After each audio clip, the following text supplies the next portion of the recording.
So there's a new diabetes med that's recently been released, and it was released from Lilly, that's the pharmaceutical manufacturer. But this drug has some very profound effects in terms of glucose management as well as weight loss reduction. Currently, semaglutide has been heralded as the king of the hill in terms of weight loss, but it looks like Manjaro, aka Tirzepatide, will now most likely take the cake. And first and foremost, I will declare that I am not affiliated with Lilly. I'm not sponsored by them. I have nothing to do with Tirzepatide or Manjaro. I've just been looking more into this drug, and I'm quite fascinated with it, and I wanted to share more for informational purposes. Let's talk about the components of Tirzepatide. And it's comprised of two incretins. The first one is called GIP, or glucose-dependent insulinotropic polypeptide. GIP is also historically known as gastric inhibitory peptide, but for nomenclature purposes, we're going to call it GIP from here out. And the second one is GLP, which is glucagon-like peptide 1. Now, these are again referred to as incretins, and incretins are hormones released in the GI tract in response to the presence of food. Now, after you eat, these incretins modulate the release of insulin from the pancreas in response to the food you ate.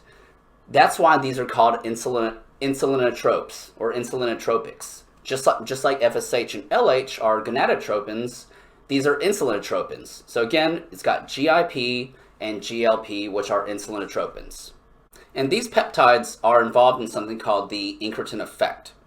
And the Incretin Effect is a phenomenon in which orally consumed glucose induces greater stimulation of insulin release than does IV infused glucose, even when the same levels of plasma glucose levels are accounted for or they're achieved. So what does that tell us? It tells us that the vast majority of insulin being released is regulated through our gastrointestinal tract. Now, in healthy patients, non-diabetic healthy patients, the incretin effect it's responsible for about 70% of postprandial insulin release, and GIP plays 2/3 of that role. Remember that. GIP plays 2/3 of that role, and GLP only plays 1/3. On the other hand, in diabetic patients, the incretin effect, it's lost.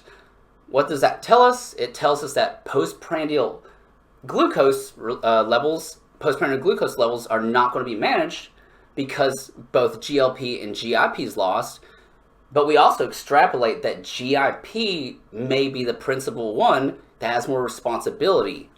Tirzepatide obviously exerts these actions through receptor activity.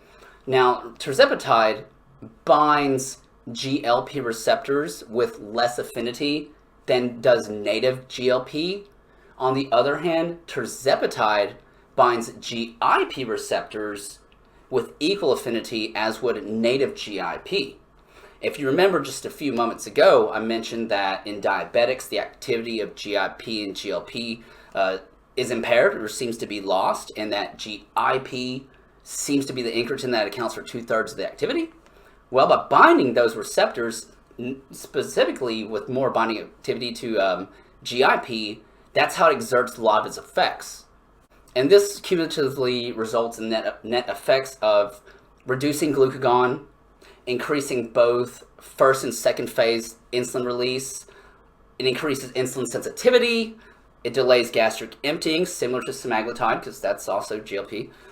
But furthermore, unlike GLP, GIP also hits receptors in the brain.